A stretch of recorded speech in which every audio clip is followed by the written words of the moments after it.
Visiones místicas, uniformes llamativos, títulos pintorescos y actitudes histriónicas. También hay leyendas, algunas absurdas o truculentas, como la del canibalismo. ¿De quién estamos hablando? No hablamos de un personaje de cómic ni de un villano de James Bond. Es decir, no es producto de la imaginación de un escritor o guionista. Estamos hablando de un personaje histórico que realmente vivió y que, con estas peculiaridades muy extrañas y a veces decididamente inquietantes, ha caracterizado la historia de una parte de África durante varios años, dejando un mal recuerdo en su país y una larga estela de sangre, además de haber entrado en el ámbito internacional a través de episodios extremadamente controvertidos. Visiones místicas, uniformes llamativos, títulos exagerados, actitudes histriónicas, giros clamorosos y leyendas, a veces absurdas. Nuestra historia inicia el 25 de enero de 1971. Estamos en Uganda, excolonia británica, y en el corazón de África ecuatorial, independiente desde hace tiempo. Ese día vive un golpe de estado. No es el único golpe de estado que África ha experimentado en la era poscolonial. Si tuviéramos que hacer una lista, creo que nos llevaría unos días detallar todo lo que ha sucedido con los golpes militares exitosos y fallidos. Ese día, sin embargo, el 25 de enero de 1971, un corpulento militar, que a su verdadero nombre y apellido le acompaña un gracioso apodo, aprovecha la ausencia momentánea del hombre fuerte de Uganda para tomar el poder. Este militar corpulento, un gigante de ébano que el mundo conocerá, es Idi Amin Dada, nacido de una familia de origen Kakwa, que es una etnia del Baso Nilo localizada aproximadamente, donde hoy es el sur de Sudán, y Lukbara, gigantes de las selvas del actual Congo. Idi Amin, Idi es el nombre, Amin es el apellido. Asume ese apellido Amin cuando su padre, inicialmente católico y animista, decide convertirse al Islam sunita. Es común, ya que las conversiones de una confesión a otra en esa zona solían tener consecuencias sociales y económicas. Podían beneficiar la carrera de un jefe de familia que tal vez buscaba espacio en la sociedad colonial de la época, o incluso cargos en la administración colonial. ¿Cómo es?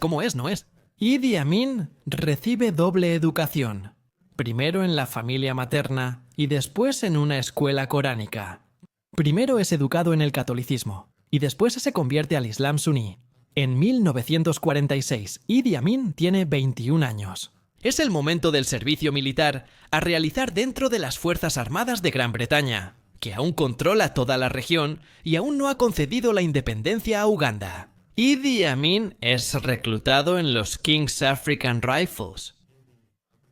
Y son unidades coloniales compuestas en su mayoría por soldados locales, suboficiales, a veces locales, y oficiales blancos, llegados precisamente desde el Reino Unido. Bajo las armas, Idi Amin es estacionado primero en Somalia y luego en Kenia, en plena revuelta de los Mau Mau, que es contrarrestada precisamente por el ejército inglés durante una operación de contrainsurgencia. Justamente en Kenia, Idi Amin recibe el apodo Dada. Dada es una palabra coloquial que se usa en varios dialectos hablados en el área de África Central y significa hermana.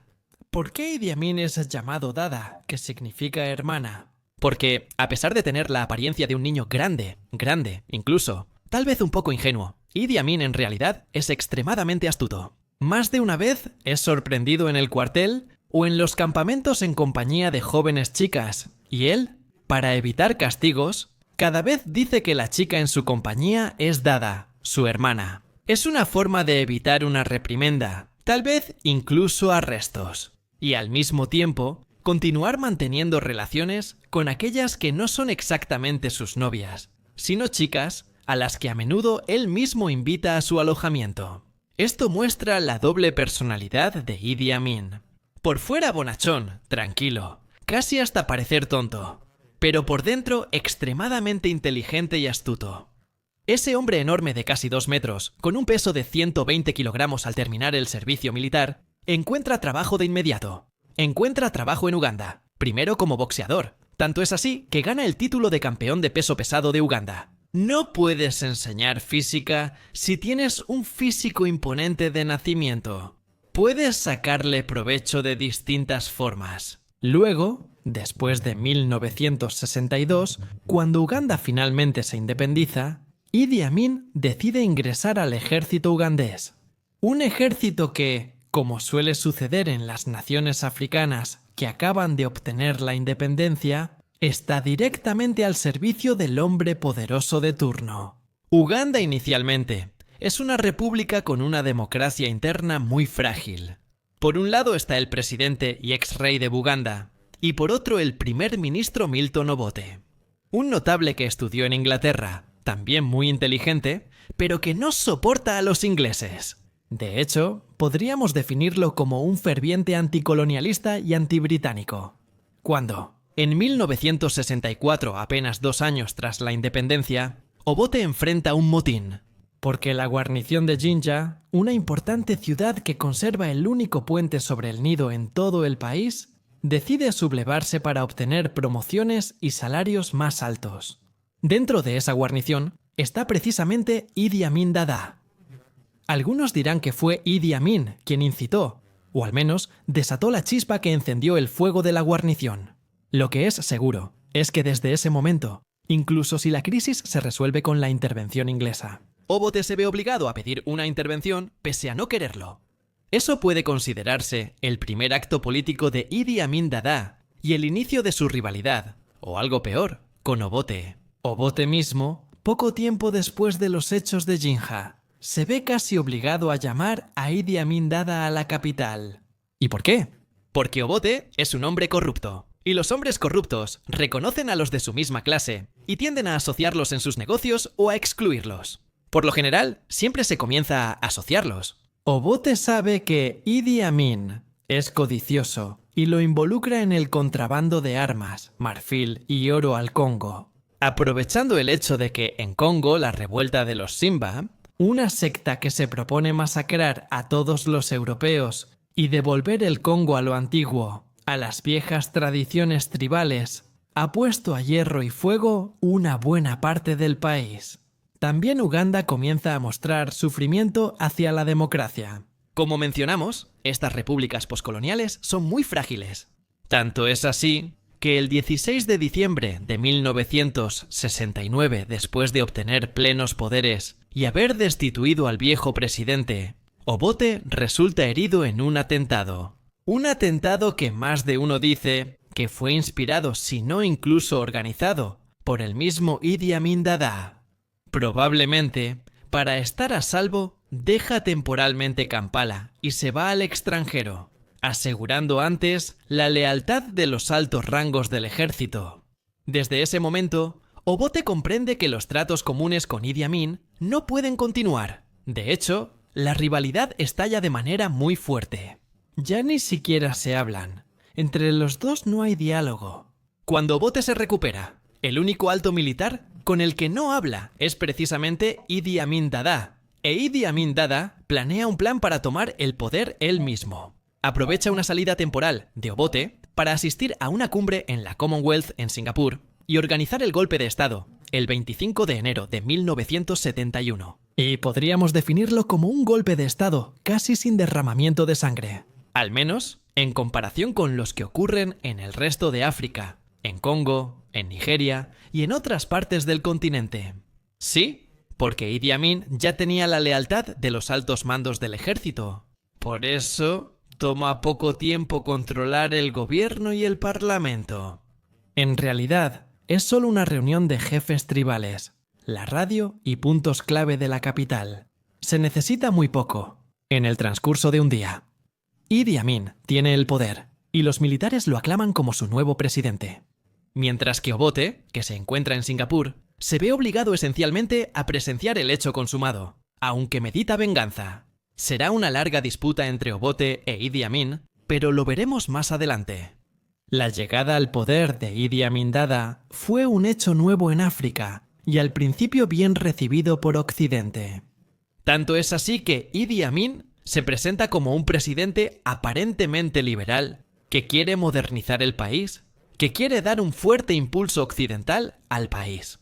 Abolición de la policía secreta, liberación de opositores de Obote y promesa de elecciones libres en un año. Y además lanza planes de alfabetización, lo cual es bastante extraño. Después de todo, se dice que el mismo Idi Amin apenas sabe leer y escribir.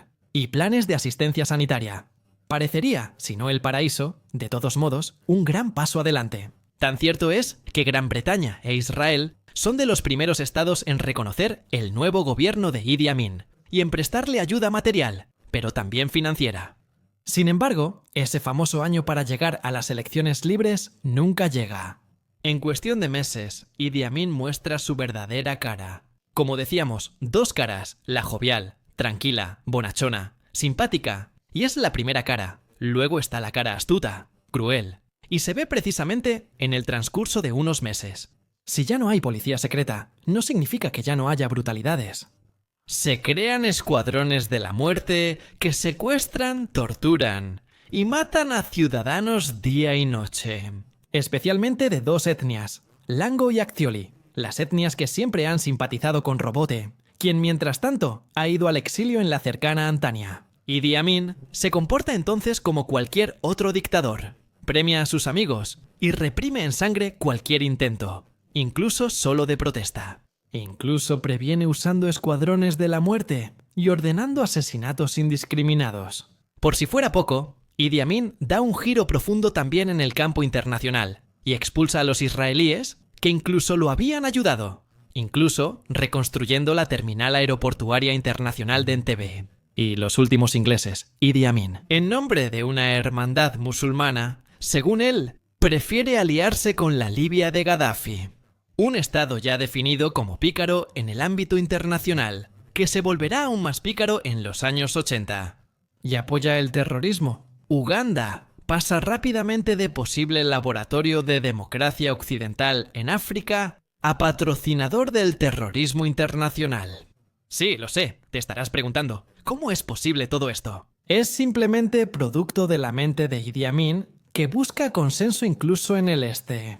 Se envían armas y subsidios desde la Unión Soviética y sus satélites europeos. Y al mismo tiempo rechaza cualquier relación con los Estados Unidos de América, con Canadá, con los europeos occidentales. Mientras tanto, Idi Amin no olvida a sus viejos compañeros militares desde la revuelta de Jinja. ¿Y qué hace? Sube salarios, da promociones y compra armas modernas. En resumen, los gastos militares aumentan desmesuradamente y comienzan a estrangular el presupuesto nacional de Uganda. Sí, es un país hermoso y con recursos minerales, pero sigue siendo poscolonial y su economía es muy frágil. Y en ese momento Idi Amin tiene otra de sus ocurrencias. Lo atribuye a visiones místicas nocturnas, donde se le aparece el profeta Mahoma o incluso Alá, sugiriéndole qué hacer. Los médicos piensan que es solo parte de un delirio, debido a una sífilis contraída en su juventud y nunca completamente curada. El hecho es que después de expulsar a los ingleses, israelíes, europeos, americanos, Idi Amin se la toma con los chinos e indios. No con China e India en general, sino con aquellos ciudadanos de origen chino, de origen indio, que habían llegado a la zona cuando todavía estaba el Imperio Británico, y que sobre todo animaban el comercio y la pequeña burguesía. Sin ellos, expulsados. Con un decreto presidencial, la economía básica de Uganda entra en una espiral de crisis irreversible. Sí, porque no se puede reemplazar rápidamente a toda una clase media, ni reiniciar la economía y el comercio, sustituyendo de golpe a una clase social. A Idi Amin parece no importarle. Para él está bien así, pero comienza a cometer errores. El primer gran error sucede en el verano de 1976. En ese verano, un comando de la Organización para la Liberación de Palestina secuestra un avión de Air France de Atenas a Entebbe. A bordo, los terroristas han tomado rehenes y exigen insistentemente la liberación de sus compañeros de armas en Israel, además de la liberación de los terroristas de la fracción del Ejército Rojo en Alemania. Israel, como se sabe, no negocia con terroristas y prefiere organizar una operación especial para liberar a los prisioneros. Por otro lado, la terminal de Entebbe fue construida por empresas israelíes que ponen inmediatamente a disposición de las fuerzas especiales los planos de construcción. Con esos planos, las fuerzas de defensa de Israel organizan ejercicios rápidos para instruir a los comandos sobre el interior de la terminal, donde se han trasladado a los prisioneros desde el avión. Después se pide prestada una Mercedes a un israelí de Jaffa. ¿Por qué? ¿Por qué? Idi Amin, además de tener una pasión desmedida por los uniformes llamativos, cambia uno al día, uno más colorido y decorado que el otro. También tiene una pasión por las Mercedes. Siempre viaja con un Mercedes. Entonces se pone en marcha el plan. Las fuerzas de defensa de Israel acuerdan con Kenia, que no es aliado de Idi Amin, un puente aéreo de Kenia a Tanzania y luego a Uganda. Se descargan de los aviones de transporte. En el borde de la pista de Entebbe, desciende un comando a bordo de la famosa Mercedes y vehículos de escolta. Así, los centinelas, al ver la Mercedes, creen que es una de las frecuentes visitas de Idi Amin, quien en esos días suele ir al final de Entebbe para conferencias de prensa, donde denuncia crímenes israelíes y apoya a la Organización para la Liberación de Palestina. Por supuesto, el hecho de que Idi Amin haya cambiado el color de su Mercedes inicialmente corre el riesgo de dar la alarma, pero los israelíes son extremadamente eficientes. La operación se lleva a cabo en el corto plazo de una noche, con solo 2 víctimas, un oficial, Johnny Netanyahu, el hermano de Benjamin Netanyahu, futuro primer ministro de Israel, y una mujer que había sido enviada al hospital de Kampala y cuya cama se encontrará vacía. Días después, se sabrá que fue asesinada por orden de Idi Amin como venganza contra los israelíes. La operación israelí es un verdadero éxito y tiene amplia cobertura en los periódicos internacionales. Es un gran golpe para Idi Amin Dada, quien ve la soberanía de su estado completamente violada. Además, ¿por quién? Por lo que, en palabras del mismo Idi Amin, es uno de los peores enemigos de Uganda, es decir, Israel. Al surgir las complicidades de Kenia y Tanzania, Idi Amin se enfurece. Ya no solo son los escuadrones de la muerte que siguen secuestrando, torturando y matando a cualquiera. No, el dictador, que ahora se ha vuelto cada vez más paranoico y cada vez más logorreico, decide en octubre de 1978 invadir Tanzania. El motivo sería una disputa fronteriza. Idi Amin, en su locura lúcida, dice que una provincia de Tanzania sería parte de Uganda y que fue tomada durante el colonialismo inglés, desde Libone hacia atrás, ignorando las primeras voces de disenso que surgen en Uganda. Idi Amin inicia la aventura, pero resulta un desastre. Su ejército, pese al apoyo oriental, se desmorona rápidamente.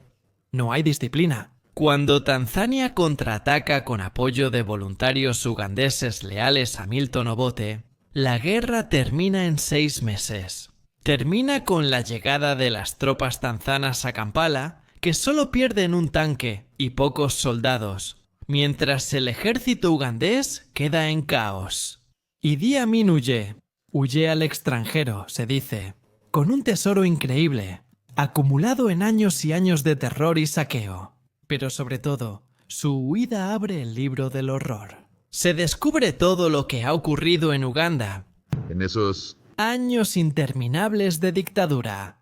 Han sido años no difíciles, imposibles. Se revelan prisiones secretas, celdas de tortura y fosas comunes. Corre el rumor de que Idi Amin incluso practicaba el canibalismo, que mordía el corazón y los intestinos de sus víctimas, para adquirir una fuerza extraordinaria o para devorar sus almas. Nunca se supo si eran rumores o realidad. Lo que es seguro es que los cadáveres exhumados, los esqueletos encontrados, presagian un verdadero genocidio perpetrado por Idi Amin Dada y sus cómplices. Idi Amin se refugió en Irak y luego en Arabia Saudita, donde guardó parte de su tesoro. Y quizás por esta razón, las autoridades sauditas son reacias a responder a las solicitudes de extradición que llegan desde Uganda, para que el exdictador responda por sus crímenes. Lo que suena increíble es que desde finales de los años 70 hasta su último día en la Tierra, el 16 de agosto de 2003, Idi Amin Dada pedirá en varias ocasiones la posibilidad de regresar a Uganda, no como acusado en un juicio, sino como líder político reconocido. Locura, megalomanía, desconexión de la realidad. No. Podemos decirlo. Al menos no con Certeza, eso... Lo seguro es que Idi Amin Dada, apodado por Mobutu Sese Seko, dictador de Zaire, intenta varias veces llegar a un acuerdo para regresar. Finalmente decide quedarse en Jeddah con sus esposas, a pasar los días en lujo, a comer, beber, hablar de manera logorreica y ver los dibujos animados de Disney. Sí, porque ese dictador sanguinario siempre tiene ese lado bonachón. Le gustan los dibujos animados. Es increíble, ¿no? El problema de Idi Amin es que su salud no soporta su estilo de vida. Su peso aumenta hasta 170 kilogramos. Además, desarrolla diabetes, neurosífilis y una insuficiencia renal que requiere diálisis. El 20 de julio de 2003, Idi Amin entra en coma y es ingresado en un hospital. Mientras una de sus esposas implora el presidente ugandés Yoweri Museveni para permitir que su esposo, que ya está a punto de irse, sea enterrado en su tierra natal. La respuesta es tajante. Independientemente de las condiciones de salud de Idi Amin, Dana, cuando y si cruza la frontera, será llamado a responder por sus crímenes. La agonía durará algunas semanas. Concluirá, como hemos dicho, el 16 de agosto de 2003. Idi Amin Dada nunca volverá a ver los ardientes atardeceres de Uganda.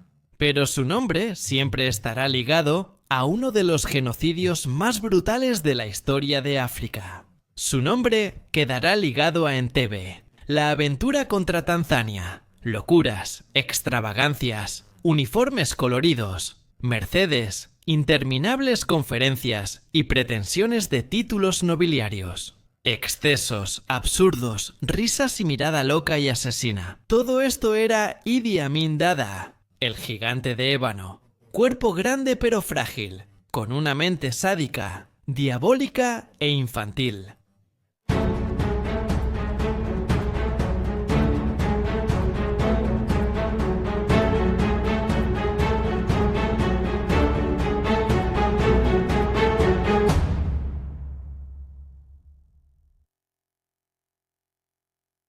Gracias a todos.